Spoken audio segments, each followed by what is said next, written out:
Bienvenidos al podcast de Diario Financiero, DF, Mujeres en Acción. Producido por DF Live y conducido por Isabel Ramos. Conversaciones con mujeres líderes en sus sectores. Hola, bienvenidos al primer episodio del podcast Mujeres en Acción. En esta primera temporada hablaré de actualidad con distintas expertas que son parte de la guía de fuentes Mujeres en Acción, una iniciativa que lanzó en marzo Diario Financiero. Soy Isabel Ramos y soy la editora de proyectos estratégicos del DF. Además de liderar la comunidad, somos financieras. En este primer episodio vamos a conversar sobre la participación de mujeres en los directorios, a la luz de las acciones que vimos en la temporada de juntas de accionistas que terminó recientemente. Para hablar de este tema, la primera invitada de Mujeres en Acción es Ignacia López, socia del área laboral del estudio Cariola Díez Pérez Cotapos. Bienvenida, Ignacia. Gracias, Isabel. Me gustaría empezar con un balance de la temporada de juntas de accionistas.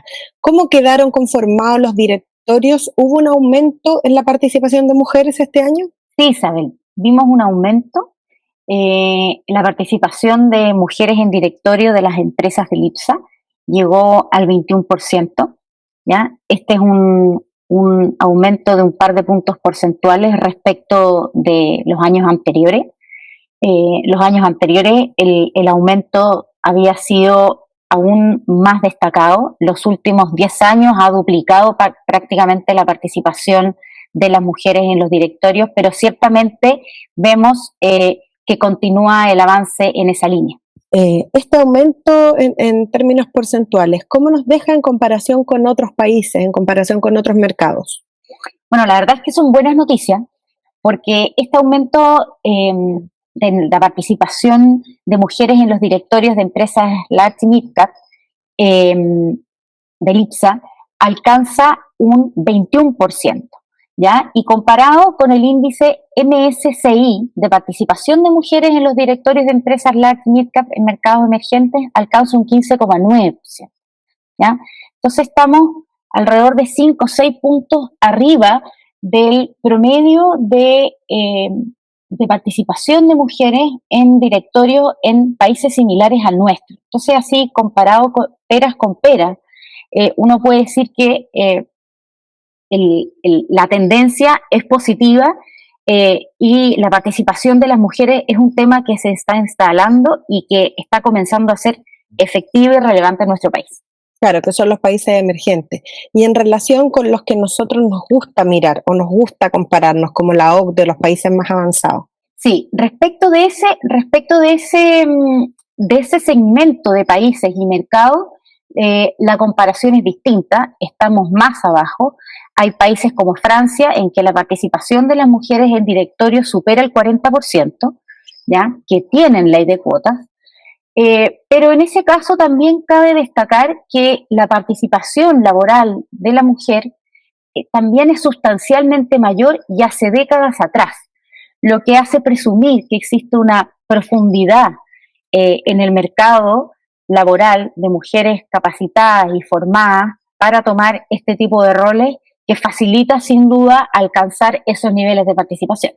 O sea, tiene que ir aparejado también de replicado en el mercado laboral, o sea, debe existir una mayor participación de mujeres en el mercado laboral y eso se traduciría en un aumento de la participación en directorio.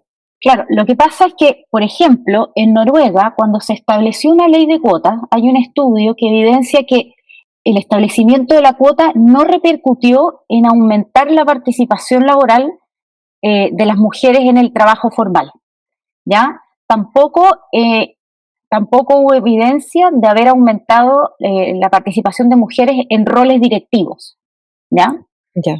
Por lo tanto, no necesariamente el hecho de establecer cuotas para los directorios significa que por ese solo hecho se vaya a aumentar la participación laboral de las mujeres en Chile, que está bastante rezagada de acuerdo a los últimos datos, ¿ya?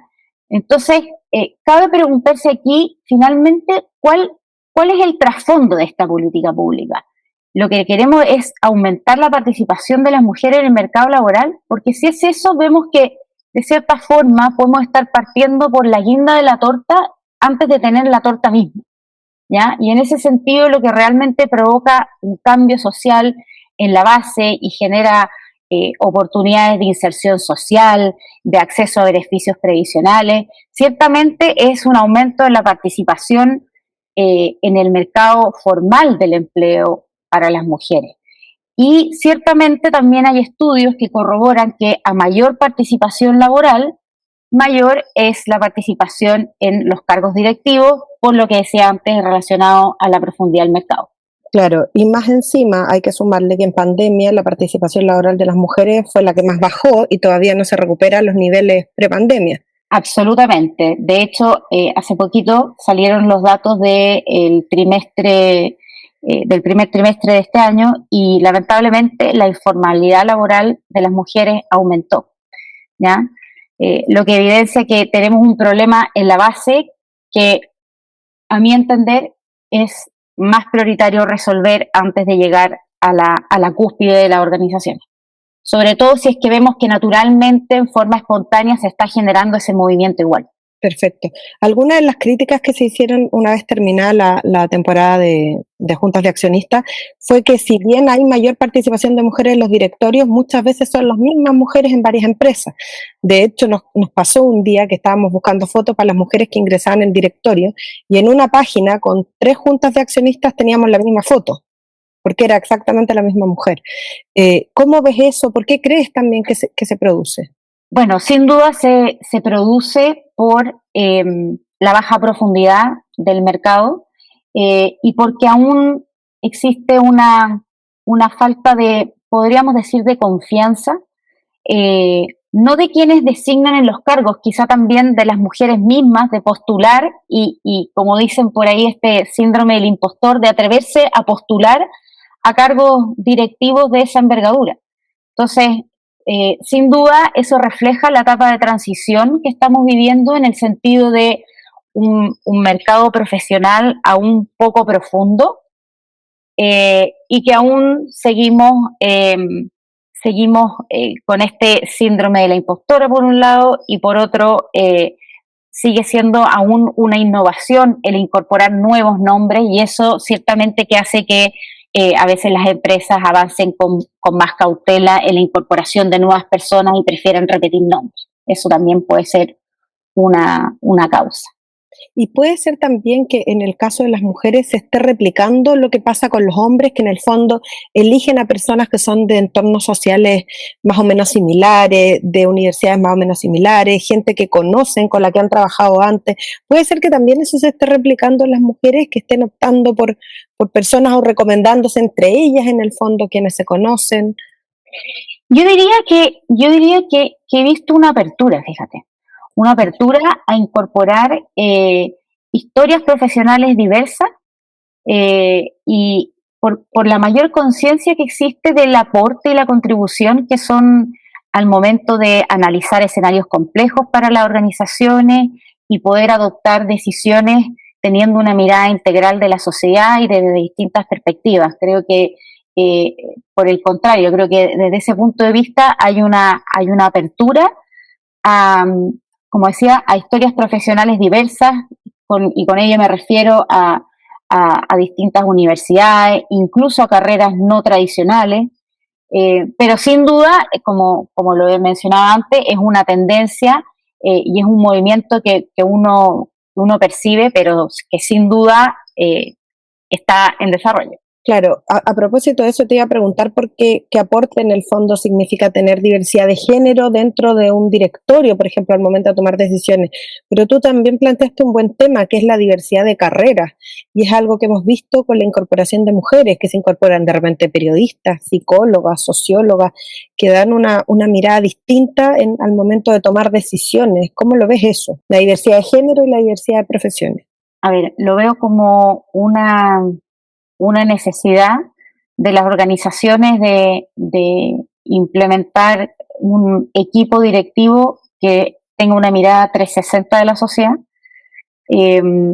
con capacidades y formaciones distintas que sean complementarias entre sí.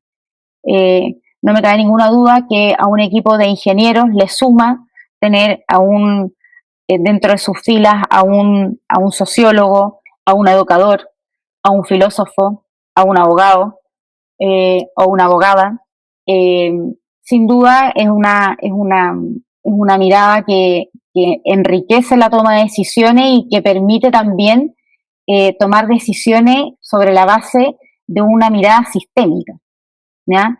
En que no solamente, por ejemplo, los resultados financieros son relevantes para la compañía, sino también las relaciones con la comunidad, relaciones con los trabajadores, las relaciones con los clientes. Entonces, sin duda, tener esa mirada integrada es una contribución para la compañía y da la impresión que una buena parte de ellas está muy consciente de ello y buscando generar innovación desde ese punto de vista. Tiene que ver también, me imagino, con la sustentabilidad, con que ahora ya no solo, tal como tú decías, se busca la ganancia en términos numéricos, sino también la relación con el medio ambiente, relación con los entornos, las comunidades, los trabajadores, y en eso distintas carreras pueden dar una mirada diferente. Absolutamente, absolutamente. El cómo generar valor a la sociedad y no solamente una ganancia económica, también se ha instalado como uno de los objetivos de las organizaciones. Así es que sin duda tener esta mirada integrada más amplia contribuye a generar esas definiciones internas y definir el rumbo de las organizaciones. Y además ahora se viene la implementación de la nueva norma de la CMF que exige estándares, digamos, de medición de este tipo de variables que en las empresas IPSA que va, digamos, a obligar a tener accountability de ese tipo de métricas, estándares, etcétera. Exactamente, como dicen por ahí, lo que no se mide no se gestiona, así es que sin duda va a requerir, generar esos indicadores va a requerir de gestión y la gestión naturalmente requiere de una dirección, así es que eso veo que es un cambio muy positivo y que sin duda va a impulsar la integración de la diversidad de los integrantes de los directorios. Estábamos hablando de los directorios, tú también mencionaste a los equipos ejecutivos, los equipos directivos, digamos, la gerente general, a nivel de gerencia, digamos. Ahí también falta participación de mujeres, aunque siento que eso está menos medido, quizás. Probablemente sí, porque son cargos que no se informan a la CMF, por lo tanto hay menos data, pero sin duda ahí también hay un avance y como decíamos antes, finalmente las personas que toman un rol directivo en un directorio, en general son personas que a veces vienen de dentro de las compañías y que han tenido previamente un rol directivo. Entonces, cuando hablamos de tener profundidad de profesionales con la experiencia necesaria para tomar un rol directivo en general es porque previamente han sido parte del equipo ejecutivo de la compañía, ¿ya? Eso es en general cuando se recluta para el directorio a un rol, como podríamos denominarlo, más bien tradicional dentro del directorio. Cuando se ha buscado integrar otras miradas dentro de los directorios, se buscan personas externas a la organización que tengan una mirada desde fuera. Perfecto. Respecto de la ley de cuotas, ¿te parece que es una medida que de repente hay que revisar, que no es necesaria en el escenario actual para impulsar, por ejemplo, la participación de mujeres en los directorios? Creo que el fin es muy loable, que es buscar la real participación de las mujeres en los directorios. Me inclino por pensar que tenemos que partir por la real inclusión de la mujer en el mundo del trabajo, que es un tema mucho más apremiante y que impacta a la sociedad toda. Pero respecto de las cuotas, me parece que es complejo limitar el derecho de los accionistas, de los propietarios de una compañía, para que elijan quién les administra la compañía. Porque creo que entrar en ese tipo de excepciones puede abrir un flanco respecto de un principio que ha sido siempre férreo en nuestro derecho, que es la facultad de disposición del propietario, y aquí quizá me pongo un poco más abogada, pero la verdad es que me resuena el hecho de intervenir en la facultad de administración del propietario respecto de sus propios bienes, entendiendo de todas formas que aumentar la participación laboral de la mujer es una finalidad muy importante, pero no puede ser a cualquier costo. Y sí vemos que hay espontáneamente un proceso de aumento considerable en la participación de las mujeres en los directorios. Como vimos, estamos 6 puntos arriba del promedio de los países emergentes. Entonces, tampoco es que estemos tan rezagados como para que ese rezago pudiese justificar alterar una regla que ha sido tradicional en nuestro entender respecto de cómo se administran las empresas. Muchas gracias, Ignacia, estuvo súper interesante la conversación. Ahora yo voy a invitar a quienes nos escuchan a que nos sintonicen en los próximos capítulos del podcast Mujeres en Acción. Muchas gracias y que tengan un buen día. Gracias, Isabel. Chao. Esto fue DF Mujeres en Acción. Conversaciones con las líderes de los diferentes sectores del país. Un podcast del Diario Financiero.